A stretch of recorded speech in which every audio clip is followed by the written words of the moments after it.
And let's do what we do. We are midnight sun and I'm blue.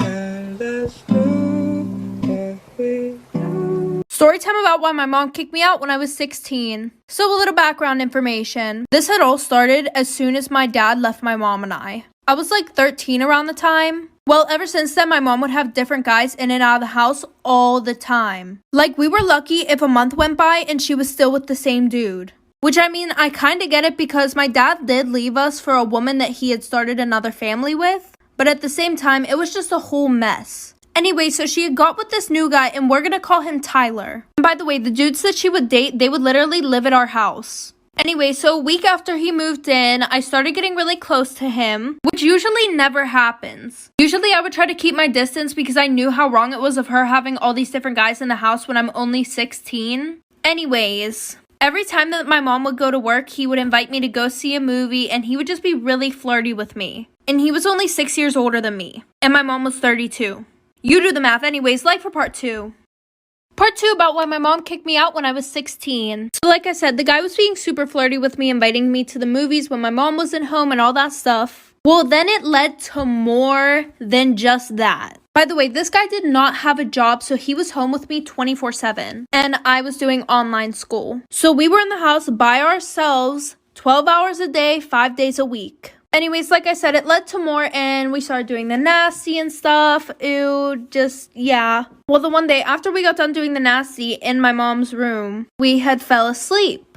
And yes, we did not have clothes on. Well, at 2 in the morning, I hear someone pounding on the bedroom door. And my mom worked night shifts. So we get up, he hurries up and gets dressed and tells me to hide under the bed. And he opens the door and it's my mom's sister. My sister literally lived in the apartment next door. And she was like, oh yeah, neither of you were answering the phone. So she wanted me to check on you guys. Like, where's Elena? And I'm still under the bed naked, like for part 3.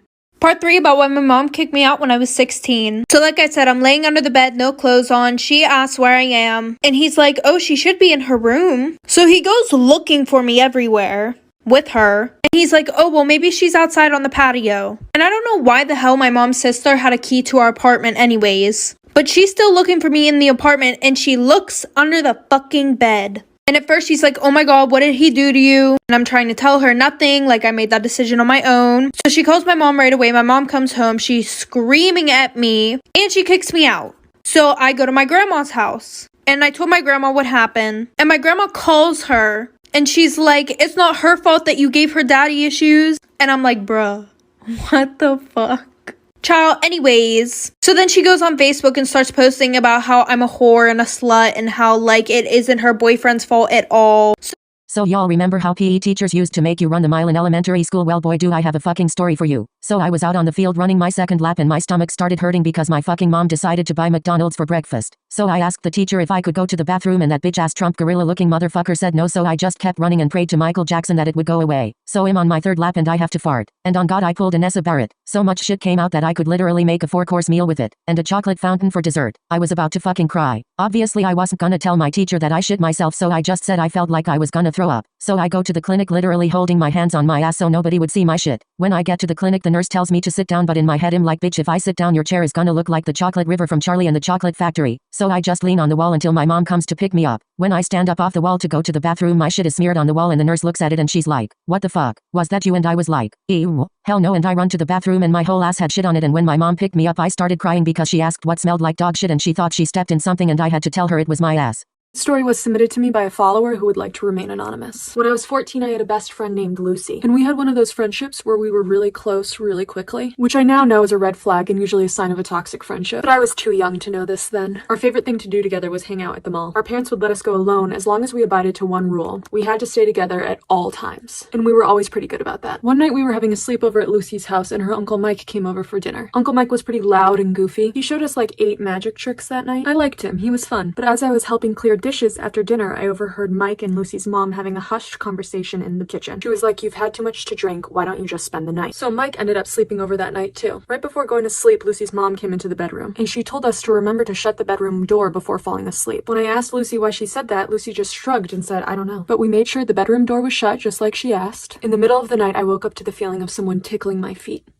I was having a sleepover at Lucy's house and I woke up in the middle of the night to someone or something tickling my feet. I scream and then I hear shuffling. Lucy wakes up and she's like, "What's wrong?" And I tell her that something was tickling my feet, but she doesn't believe me. I'm like, "Well, why is the door open? We shut it before we went to sleep." And she goes, "Relax. Sometimes it happens because there's a draft in the house." And I tell her that I think it was her uncle who was tickling my feet and she goes, "Oh, come on, you're hallucinating." And honestly, at the time I had a bad feeling about Lucy's reaction. It felt like she was gaslighting me and I had no idea why. A few weekends later, Lucy and I are chilling at the mall on a Saturday afternoon. My parents let us go to the mall together alone, but their one rule is that we have to stay together the whole time. They call it the buddy system. So that day, Lucy's acting weird. She keeps looking around nervously and checking her phone. She says she has to go to the bathroom and I'm like, "Okay, I'll go with you." Because we always go together even if the other person didn't have to pee. And Lucy's like, "No, I'll go alone. I'll be quick." And I'm like, "No, I'll just go with you." And she snaps really aggressively and she's like, "Just stay here." And then she spins around and sprints away from me. So Lucy's running away from me in the mall. I sprint after her. She's super fast. She rounds a corner and then I can't find her after that. I start crying. I have no idea why my best friend ran away from me. So I sit down on a bench in the mall. I'm still crying, really overwhelmed. Then I hear someone say my name. So I look up and it's Lucy's uncle, Uncle Mike. He asks what's wrong and I tell him. He's being super nice and comforting. And then he starts rubbing my back, which made me uncomfortable, but I don't say anything. Then he offers to give me a ride home. And I say, "No, I can just call my parents." And he goes, "Just let me give you a ride. Come on." But the way he said it the second time gave me goosebumps. It was aggressive. Like he wasn't asking me, he was telling me. So I stand up and step away from him and say, "You're making me uncomfortable. I'm calling my parents." Mike glares at me and then he says, "No one likes a tease." And he walks away. I told my parents what happened and they immediately called Lucy's parents. Apparently, Uncle Mike had taken a liking to me. And he found out that I was going to be at the mall that day with Lucy. And Mike paid her $100 to run away and leave me alone with him. He told Lucy that I liked him too and that she was being a good friend by giving us alone time. I never spoke to Lucy again after that.